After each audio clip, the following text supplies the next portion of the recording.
TNTV Tamil ஊடகம், தனித்துவமான தமிழ் ஊடகம். உலகெங்கிலும் வாழும் டிஎன்டிவி தமிழ் ஊடகம் பார்வையாளர்களுக்கு அன்பு வணக்கம். நாம் இன்று சந்திக்கவிருக்கக்கூடிய ஆளுமை அகில இந்திய தமிழ்ச் சங்கங்களுடைய தலைவரும் ஒரிசா தமிழ்ச்சங்கத்தினுடைய தலைவருமான திரு துரைசாமி ஐயா அவர்களை. ஐயா வணக்கம். இப்போ முதல்ல நீங்கள் ஒரிசாவுக்கு எப்போ போனீங்க, எப்படி போனீங்க? நீங்கள் நான் தொழில் நிமித்தமாக போனேங்க. கிட்டத்தட்ட 1978 நான் அங்கே போயிருந்தேன். அங்கே போனால் அங்கெல்லாம் அந்த மக்கள் எல்லாம் குடிநீர் நிலை இல்லாமல் அந்த குட்டைகள் தான் தண்ணி குடிச்சிட்டு இருப்பாங்க. ஒரு பக்கம் குளிப்பாங்க, ஒரு பக்கம் எருமையெல்லாம் மாடெல்லாம் கழுவுவாங்க, ஒரு பக்கம் தண்ணீர் எடுத்துகிட்டு போவாங்க. இந்த மாதிரி ஒரு இது இருந்தது. அதனால் அரசு பார்த்து எல்லாத்துக்கும் குடிநீர் வசதி செஞ்சு கொடுக்கணும் அப்படிங்கிற ஒவ்வொரு கிராமத்துலேயும் 250 பேருக்கு ஒரு ஆழ்குழாய் கிணறு இதுதான் ஒரு ஊருக்கு அப்படியெல்லாம் நிறைய போட்டாங்க. அப்போ நான் இந்த ஆழ்குழாய் கிணறு இயந்திரத்தை கொண்டு சென்று அங்கே தொழில் நிமித்தமாக போய் செஞ்சுருந்தேன். அது 1993 கட்டாக்கில் நாங்கள் அது அந்த நீர் நிலையெல்லாம் பார்த்துங்க, ஆழ்குழாய் கிணறு போட்டு அவங்களுக்கு தண்ணி வசதி செய்து கொடுக்கணுங்கிறதுக்காக அங்கே அரசை அழைக்கப்பட்டு அங்கே போயிருந்தேன். அப்போ அங்கேயே தங்கி இருக்கும்போது அவங்க நம்ம ஊர் முருகன் கோயில், நம்ம ஊரில் ஒரு விநாயகர் முருகன் கோயில் கட்டியிருந்தாங்க. அப்போவே எனக்கு முன்னால் போயிருந்த ஒரு கோயம்புத்தூர்காரர் அவருமே சுப்பிரமணியம் அப்படிங்கிற ஒரு ப்ரொஃபஸராக இருந்தார் அங்கே. அவர் இந்த சீஃப் செக்ரட்டரி ராமமூர்த்தின்னு இருந்தார் முதல்ல. அப்போ அவங்க எல்லாம் சேர்ந்து அந்த கோயிலை நிர்மாணித்து அங்கே நம்ம இங்கே இருக்கிற இந்த கோயிலினுடைய அந்த சிலைகள் எல்லாமே அப்படி கட்டியிருந்தாங்க. அப்போ நான் அங்கே போகும்போது இது நம்ம ஊர் கோயில் மாதிரி அந்த கோபுரம் போல் இருக்குது, அங்கெல்லாம் நம்ம ஊர் கோபுரம் மாதிரி இருக்காது, அது மொட்டையாக தான் ஒரு இதாக செதுக்கி வச்சுருப்பாங்க. அப்போது 1993 அப்போ அந்த வழியை போகும்போது அந்த கோயிலை பார்த்தேன். அந்த சரி உடனே நிறுத்தி அந்த கோயிலுக்கு போய் பார்க்கலாம் அப்படின்ட்டு உள்ளுக்கு போனேன். அப்போ ஒரு விநாயகர் சிலை, அதுக்கு அடுத்தது ஒரு முருகன் இருந்தது, அடுத்தது ஒரு முருகன் வள்ளி தெய்வானுடைய இருந்தது. அப்போ அந்த பூசாரி இருந்தார், அவரும் தமிழில் தான் பேசினார். அவரை கேட்டேன், இந்த மாதிரி தமிழ் மக்கள் இங்கே கிட்டத்தட்ட ஒரு 50 பேர் இருக்காங்க. அவங்க ஒரு ப்ரொஃபஸராக இருக்கார், ஒரு சுப்பிரமணியம், சீஃப் செக்ரட்டரி ஒரு ராமமூர்த்தின்னு ஒருத்தர் இருக்காங்க. அப்போ உயர்நீதிமன்ற நீதிபதி இவங்கெல்லாம் இணைஞ்சு தான் இந்த மாதிரி கோயில் நிர்மாணித்தாங்க அப்படின்னு சொன்னாங்க. அப்போ இது யார் எங்கெங்கே இருக்காங்க அப்படிங்கிறது அண்மையில் ஒரு கந்த சஷ்டி இது வருது, அதுக்காக எல்லோரும் வருவாங்க, அப்போ நீங்கள் அவங்கள பார்க்கலாம் அப்படின்னா அவங்களுடைய விலாசமெல்லாம் கொடுத்தாங்க. அந்த முகவரியை வாங்கிட்டு அடுத்த நாள் நான் அங்கே போய் பார்த்தேன். ஒருத்தர் அவர் தான் செயலாளர், அவர் எம்ஜி ராஜான்னு இருக்கார் பேர். அவர் கேட்கும்போது இந்த கந்த சஷ்டி விழா கொண்டாடுறோம், தலைவர் ராஜாமணி ஐயா, திரு ராஜாமணி அவர்கள் ஐஏஎஸ், அவருடைய மேற்பார்வையில் தான் தலைவராக இருக்காங்க, நாங்கள் எல்லாம் செய்கிறோம் அப்படின்னு சொன்னாங்க. சரி, அந்த விழாவுக்கு நான் வரேன், உங்களுக்கு என்ன உதவி வேணுமோ கேளுன்னு சொன்னோம். அப்போ அவங்க கேட்டாங்க, இந்த ஒரு கிட்டத்தட்ட 200 பேர் வருவாங்க, அவங்களுக்கெல்லாம் சமையல் செஞ்சு சாப்பாடெல்லாம் போடுவோம், உங்களால் எவ்வளோ முடியுமோ அதையே செய்யுங்க, மற்ற இதெல்லாம் கோயில் பூஜைகள் அது இதெல்லாம் எல்லோரும் பங்கிட்டு கொடுப்பாங்க அப்படின்னு சொன்னாங்க. சரி, நான் அன்னதானத்துக்காக நான் கொடுக்குறேன், எவ்வளோ செலவாகும் தந்துடுறேன் அப்படின்னு சொன்னேன். சரி அப்படின்னு மகிழ்ச்சியோடு போயிட்டாங்க. அதுக்கு பிறகு அந்த விழாவுக்கு போனதும் அப்படி அந்த திரு ராஜாமணி அவர்களை சந்தித்தேன், அவர் கூட சேர்ந்து பேசுகிறோம். அவர் இந்த கால்நடை மருத்துவ இதுக்கு ஒரு அதிகாரியாக இருந்தாருங்க. அப்போ அவரோட நல்ல பழக்கம் ஆச்சு. அப்புறம் அங்கேயே நான் ஆழ்குழாய் கிணறு அமைக்கிற தொழில் செஞ்சுருந்தேன். அடுத்தது அவர் ராஜாமணி ஐயா அவர்கள் புவனேஸ்வரத்துக்கு மாற்றலானார். அவர் ஒரு அதாவது தலைமை செயலகத்துக்கு போனார். அதனால் அவர் எனக்கு ஒரு பாஸ் கொடுத்தாரு, நீங்கள் எப்போ வந்தாலும் என்னை பார்க்குற மாதிரி பார்த்துக்குங்க அப்படின்னு சொல்லி. அவர் போன பின்னால் என்னையை அந்த கோயிலுக்கு தலைவராக நியமிச்சிட்டார். அப்புறம் அந்த கோயிலினுடைய என்ன பூஜைகள் அந்த இது எல்லாமே என்னுடைய செலவில் நான் பண்ணேன். என்னென்ன இது வருதோ, நான் வரும்போது அந்த கோயிலுக்கு நான் போகும்போது தலைவராகும்போது 50,000 ரூபாய் இருந்தது. அதை அப்படியே ஒரு வைப்பு நிதியில் வச்சுட்டு என்ன செலவு வருதோ என்னுடைய சொந்த செலவுலேயே அவன் பூஜாரிக்கு என்ன செலவோ இல்லை மாதம் வரும், ஒரு 5,000 ரூபா 6,000 ரூபா வரும், அது செஞ்சுட்டு இருந்தேன். அப்புறம் அடுத்து இந்த 12 வருஷத்துக்கு ஒருக்கா இது வரும், அந்த குடமுழுக்கு அந்த குடமுழுக்கு வந்துச்சு. அந்த குடமுழுக்கு எல்லாத்தையும் அழைச்சி அதுக்கு உண்டான செலவுகள் போக்குவரத்து எல்லாமே நானே செஞ்சேன். அப்போது செஞ்சு கோயிலில் கொஞ்சம் வருமானம் வந்தது, அதை அப்படியே மறுபடியும் வைப்பு நிதியில் வச்சிட்டோம். இப்படியே நான் இது வரைக்கும் அதுக்கு தலைவராக இருந்துகிட்ருக்கேன். அப்புறம் அவங்க அங்கே திரு ராஜாமணி அவர்கள் அங்கே புவனேஸ்வர் போகும்போது தமிழ்ச்சங்கம் அங்கே ஒன்று இயங்கிட்டு இருந்தது, அதுக்கு அவர் தலைவரானார். அப்போ என்னை கூப்பிட்டாரு. அப்போ எனக்கு அதுக்கு முன்னால் தமிழுக்கு எனக்கு எந்த இது இல்லை. நான் வந்து தொழில் ரீதியாக தான் போனேன். தொழில் முன்னேற்றம் எப்படி பண்ணணும் அப்படிங்கிற இதில் அந்த சிந்தனையில் தான் இருந்தேன். அப்புறம் அவர் நண்பர் ஆனதுனால என்னை கூப்பிடுவார். அப்பப்போ ஒரு மாதத்துக்கு ஒரு தடவை அந்த தமிழ் கூட்டம் நடக்கும், அப்போ போவேன். போயிட்டு அங்கெல்லாம் அதையெல்லாம் பார்த்துட்டு அவங்க அப்போ என்ன ஒரு கச்சேரி தமிழ்னா ஒரு பாட்டு கச்சேரி நடக்கும். இல்லை யாரோ ஒருத்தர் தமிழ் வந்து கூப்பிட்டு பேசுவாங்க. இந்த மாதிரி ஒரு சின்ன சின்ன இதுதான் நடந்துகிட்டு இருக்கும். அதை முடிச்சுட்டு போகும்போது ஒரு தேநீர், ஒரு மிக்சரு இதெல்லாம் கொடுப்பாங்க, சாப்பிட்டு வந்துடுவோம். அந்த மாதிரி ஒரு இது நடந்துருந்து அது வாடகை கிடந்த அதுக்கு ஒரு 1000 ரூபா அந்த இதுக்காக கொடுக்கணும் அந்த இடத்துக்கு. அப்படி கொடுத்துட்டு இருந்தாங்க. 2 வருடம் அவர் தலைவராக இருந்தார். அதுக்கு முன்னால் அவர் மாற்றல் ஆகிடுச்சு டெல்லிக்கு. அப்போ வந்து பிரிவு உச்சார இதுக்கெல்லாம் கூப்பிட்டுருந்தாங்க, நானும் போயிருந்தேன். அதுக்கு முன்னால் வந்து இது தமிழ் சங்க நிறுவனராக இருந்தவர் திரு சுந்தரராஜன் ஐயா அவர்கள். அவர் ஒரு இந்திய ஆட்சி பணியாளர் இதுதான்.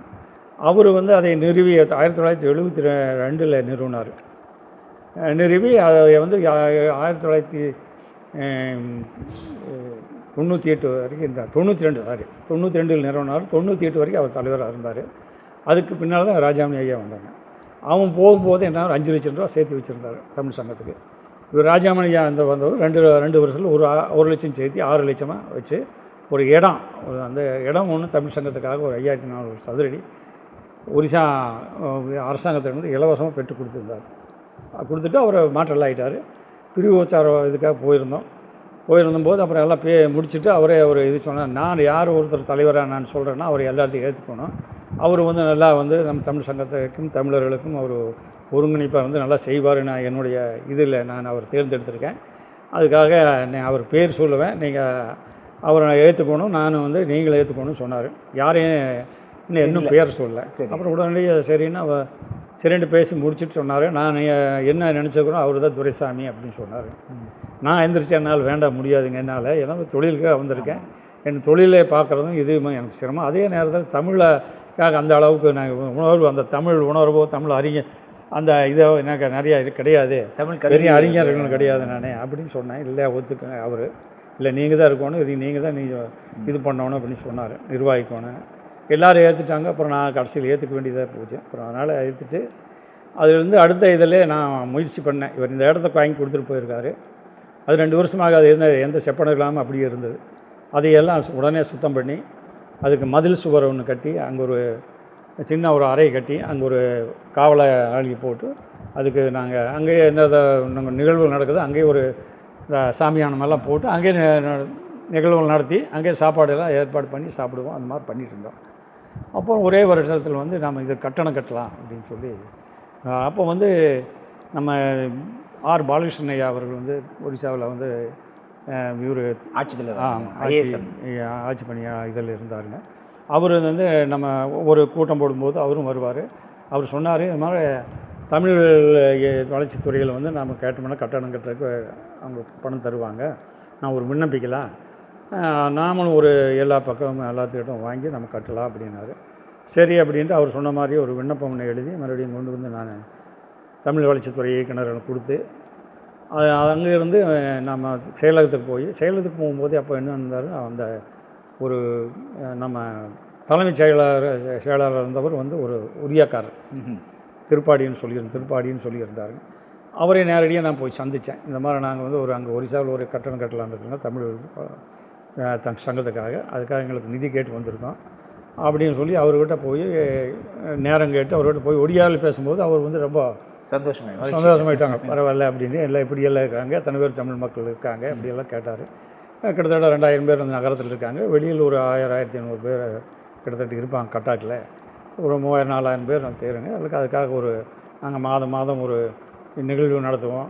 பொங்கல் விழா இதெல்லாம் நடத்துறதுக்கு ஒரு சொந்தமாக இடம் வேணும் அப்படிங்கிறதுக்காக அரசு கொடுத்துருக்கு, அதனால் அதில் கட்டலான்ட்டு இருக்கோம் அப்படின்னாலும் அவரும் உடனடியாக அங்கே இயக்குனருக்கு இது பண்ணி நீங்கள் அந்த இதை கோப்பை அனுப்பி வைங்க, அவங்களுக்கு ஏதுவாக செய்யலாம் அப்படின்னு சொல்லி சொன்னாங்க. சரின்னு சொல்லிவிட்டு அப்புறம் நாங்கள் வந்துட்டு அடிக்கடி அவருடைய அவர் கீழே இருக்க ஒரு அதிகாரிக்கு சொல்லி இவருடைய எண்ணெய் வாங்கிட்டு போங்க, அப்பப்போ நீங்கள் ஃபோன் பண்ணி கேட்டுங்க, நீங்கள் அவ்வளோ தூரம் வந்துட்டு வர முடியாது, நானும் என்ன வேணும் உதவி நான் செய்கிறேன்ட்டார். சரின்ட்டு நாங்கள் போயிட்டோம். அதிலிருந்து அப்புறம் அவர் வந்து அங்கேயே கோப்பை நகர்த்தி அதுக்கு பின்னால் ஒரு இதுக்கு போய் இந்த நிதி இதில் போய் நின்றுது, அங்கேயே நின்றுச்சு. அப்புறம் அதுக்கு அப்புறம் கலைஞர் ஆட்சி வந்தது.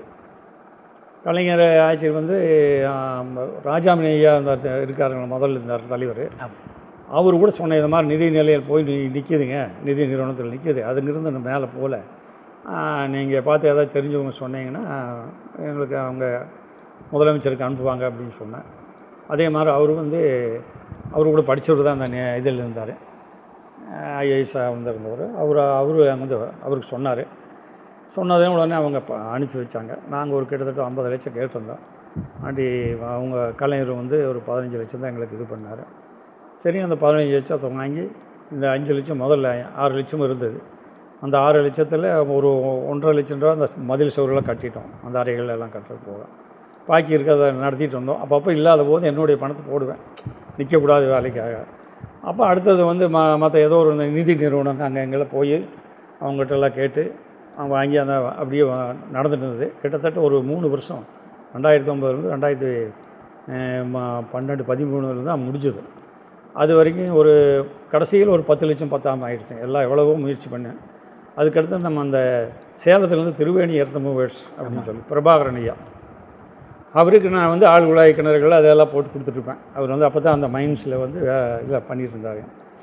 அப்போ அவருடைய நேரடியாக போய் அவருக்கு சொன்னேன், இந்த மாதிரி தமிழ் சங்கங்களாக தமிழ் மக்கள் வந்து கூடுற இடம், அதை நாங்கள் அப்பப்போ நிகழ்ச்சிகள் நடத்துவோம், இதுக்காக நீங்கள் ஒரு உதவி பண்ணால் பரவாயில்ல, நான் பல பேருக்கு கேட்கல கூட ஒரு ஆள் நீங்கள் ஒருத்தர்கிட்ட கேட்குறேன், நீங்கள் உதவி செஞ்சீங்கன்னா பரவாயில்ல அப்படின்னு எவ்வளோ செலவாகனு கேட்டார். ஒரு 10 லட்சம் ரூபா இருந்தால் அந்த மதிப்பீடு இருந்தால் நல்லா பண்ணிடலாம் அப்படின்னு சொன்னார். சரி நான் தர்றேன் அப்படின்னு ஒப்புக்கிட்டார். சரி, அதுலேயே வந்து பொங்கல் விழாவில் வந்து ஒரு 10 லட்சம் ரூபாய்க்கு ஒரு காசோலையை கொடுத்தாரு. அதை வாங்கி அந்த வேலையெல்லாம் முடித்தோம்.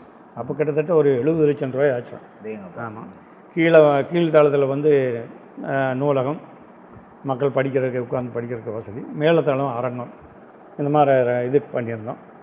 அப்புறம் அப்படியே நடந்துட்டு இருந்தது. பொங்கல் விழா, ஆண்டு விழா, குழந்தைகளுக்கு அந்த திறனை மேம்படுத்துறதுக்காக கலை விழா, திருக்குறள் போட்டி, அந்த மாதிரி கவிதை போட்டிகள், பாரதியார் கண்ணதாசன் இந்த மாதிரி கவிதைகள் போட்டி இந்த மாதிரிலாம் நடத்துவோம். அப்புறம் வந்து பொங்கல் விழா, கயிறுகளுக்கும் போட்டி, கோலப் போட்டி, இந்த மாதிரிலாம் மக்கள் அப்போ வந்து கிட்டத்தட்ட பிறந்தநாள் விழா கொண்டாடுவாங்க. திருமணத்துக்கு அந்த தமிழ் மக்கள் கிழமைனா அதுலேயே நடத்துவோம். இந்த மாதிரி எல்லாம் பண்ணிகிட்டு இருந்தோம். அப்புறம் வந்து நிறைய மாணவர்கள் வந்து கல்வி கற்று கொடுக்கறதுக்காக நம்ம வந்து தமிழ் கல்வியை கொண்டு போய் நம்ம சேர்த்தணும் அப்படிங்கிறதுக்காக தமிழ் மொழி கற்றுக் கொடுத்துட்டு இருந்தோம். இட வசதி கம்மியாக இருந்தது, அதனால் மேலே ஒரு தளம் கட்டலாம் அப்படிங்கிறதுனால மேலே ஒரு மதிப்பீடு போட்டோம். கிட்டத்தட்ட ஒரு 1,56,00,000 அதனுடைய மதிப்பு. அப்போ வந்து நம்ம இந்த பிஜு ஜனதா ஆட்சி இருந்தது. அப்போ வந்து எல்லாத்துக்கிட்டும் போய் கேட்டோம். அப்போ சரி எல்லாம் தர்றோம், தொழில் நிறுவனங்களெல்லாம் கேட்டோம். ஒருத்தர் கேட்டோம், சரி நாங்கள் உதவுறோம் அப்படின்னு சொல்லி ஒரு மதிப்பீடு கொடுத்தாங்க. கிட்டத்தட்ட ஒரு ₹1 கோடி பக்கமாக எங்களுக்கு தர்றதாக எல்லாம் உறுதிப்படுத்தியிருந்தாங்க. அதனால் நாங்கள் உடனே ஆரம்பித்து எல்லாம் செஞ்சிட்ருந்தோம். அப்புறம் அரசாங்கத்துக்கும் மறுபடியும் ஒரு விண்ணப்பம் கொடுத்தோம், இந்த மாதிரி புனரமைப்பு செஞ்சு நாங்கள் செஞ்சிட்ருக்கோம், எங்களுக்கு நிதி வேணும்னு சொன்னோம். அரசு வந்து மறுபடியும் இப்போ ஒரு 15 லட்சம் கொடுத்தாங்க. தமிழ்நாடு அரசு? தமிழ்நாடு அரசு 2013 கொடுத்தாங்க. 2023 கொடுத்தாங்க. அப்புறம் மறுபடியும் நாங்கள் அதுக்கு வந்து பத்தாது, எங்களுக்கு வந்து ₹1,56,00,000 இதுக்கு போட்டு எல்லா பக்கமும் நாங்கள் வசூல் செஞ்சு இதெல்லாம் சேர்ந்து ஒரு 30 லட்சம் தான் வந்தது. அது 10வது நிலையில் இருக்குது, அதனால் இங்கே பற்றாக்குறையாக இருக்குது. இது மாதிரி ஒன்றுக்கு எங்களுக்கு வந்து ₹1 கோடி வேணும் அப்படின்னு விண்ணப்பிச்சிருந்தோம். அரசும் சரி முடிஞ்ச அளவுக்கு நாங்கள் தர்றோம் அப்படின்ட்டு இருந்தாங்க. அப்புறம் நாங்கள் தொழில் நிறுவனங்களெல்லாம் போய் நிறைய இடத்துல நான் வந்து ஆழ்குழாய் கிணறு போடுறதுனால எல்லாத்துக்கிட்ட போய் கேட்டு எல்லாம் கிட்டத்தட்ட ₹70 லட்சம் வந்து மதிப்பீடு கிடச்சிது. அதையும் வந்து பணிகள் செஞ்சு பண்ணிட்டு நிறைவடைறதுக்கு இன்னும் கிட்டத்தட்ட 86 லட்சம் வேணும் அது பணி முடியறதுக்கு. அதுக்காக இப்போ முயற்சி பண்ணியிருக்கேன். இடையில் எனக்கு உடம்பு சரியில்லாத ஒரு வருடம் வந்து வீட்டில் இருந்ததுனால அது கொஞ்சம் தாமதமாக இருக்குது.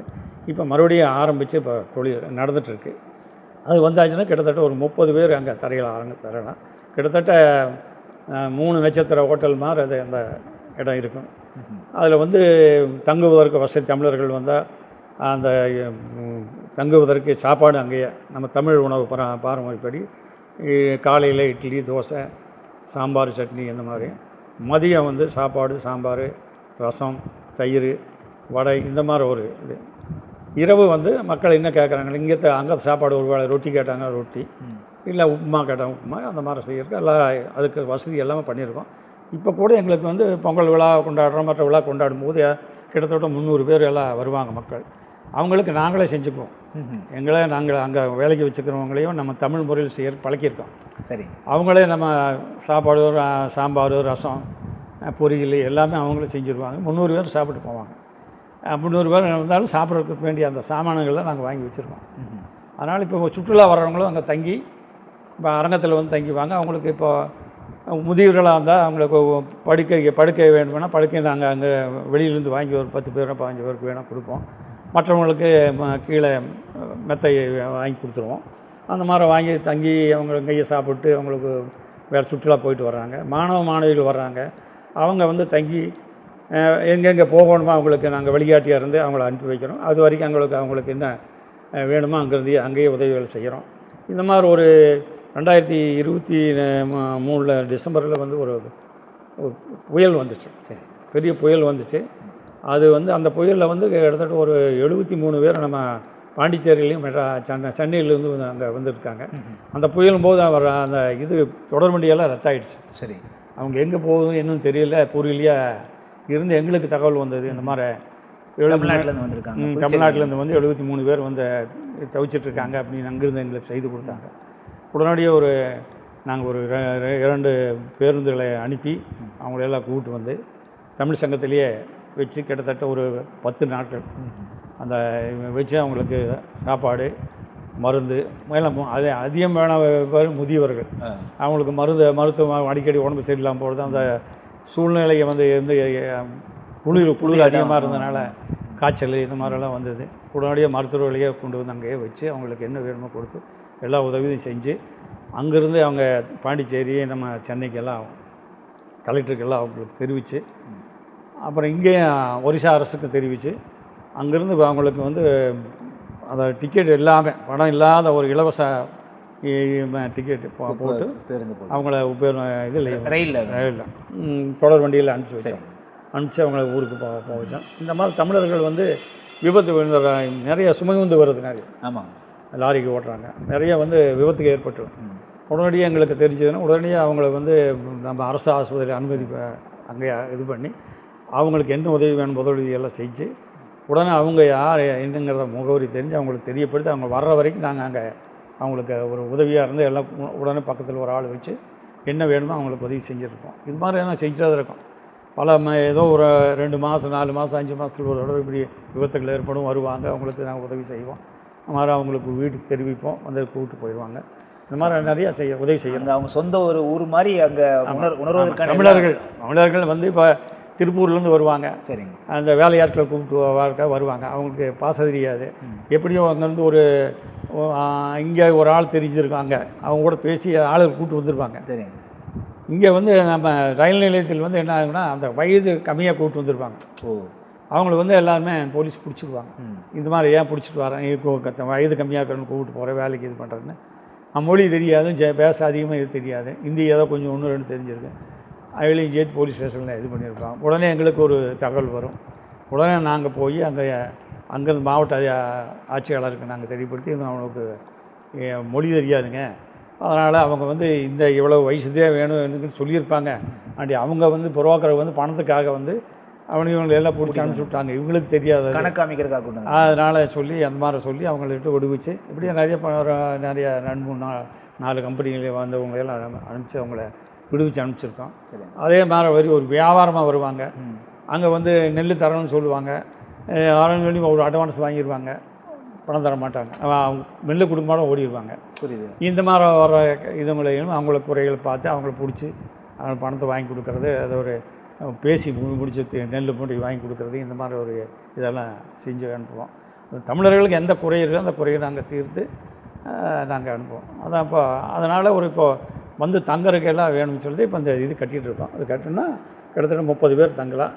30 பேர் கிட்டத்தட்ட வந்து ஒரு வெளியில் ஒரு 1500 இருக்குதுன்னு வைங்க, குளிர் ஊட்டியோட ஏசியோட சாப்பாடு கீப்பாடு எல்லாம் நாங்கள் போடுறோம். வெளியில் 200 சாப்பாடு பண்ணி நாங்கள் 100 சாப்பாடு எல்லா இதுக்கும் வடையோடு போடுவோம். எல்லாமே சாம்பார், ரசம், தயிர், வடை இதோட.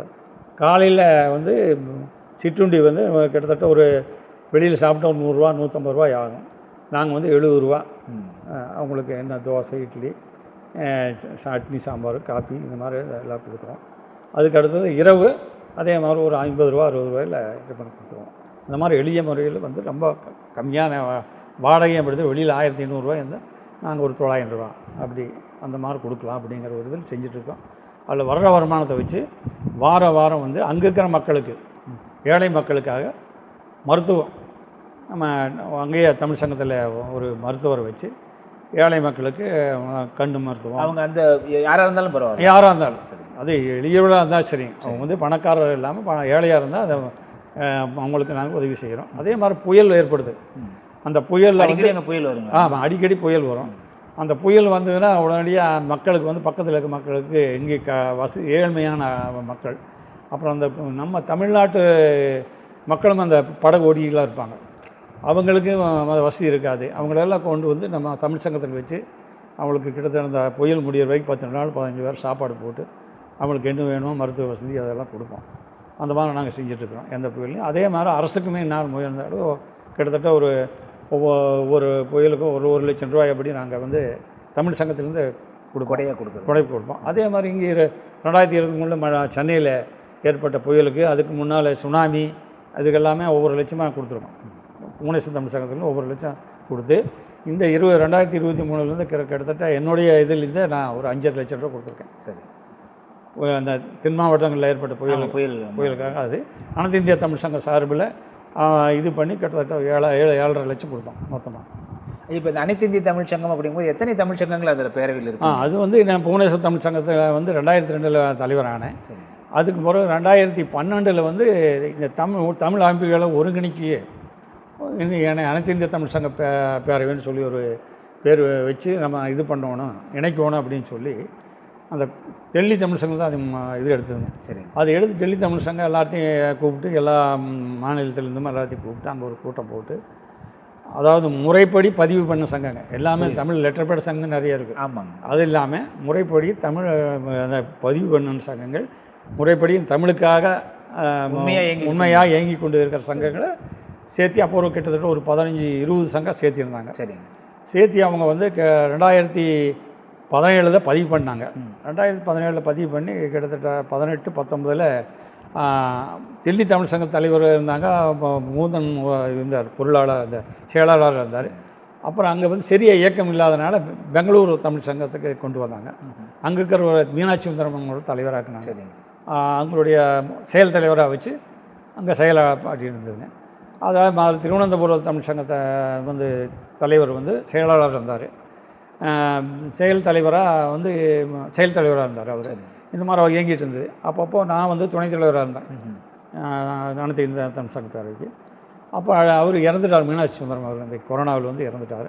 அதனால் 2022 மேலே வந்து நான் வந்து என்னை வந்து தலைவராக தேர்ந்தெடுத்தாங்க எல்லாரும்.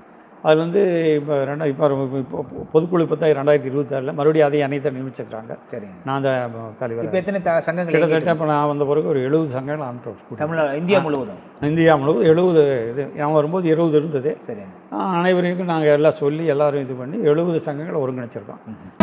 டிஎன்டிவி தமிழ் ஊடகம், தனித்துவமான தமிழ் ஊடகம். கோயம்புத்தூர் மாநகரில் 16 வகை தரமான எண்ணெய் வகைகள், நல்லெண்ணெய், தேங்காய் எண்ணெய், கடலை எண்ணெய் தொடங்கி முருங்கை விதை எண்ணெய், கருஞ்சீரக எண்ணெய், ஆளி விதை எண்ணெய், முந்திரி, வால்நட் மற்றும் பூசணி விதை எண்ணெய் என கண்முன்னே அரைத்து சூரிய ஒளியில் வைக்கப்பட்டு முறையாக விற்கப்படுகின்றன.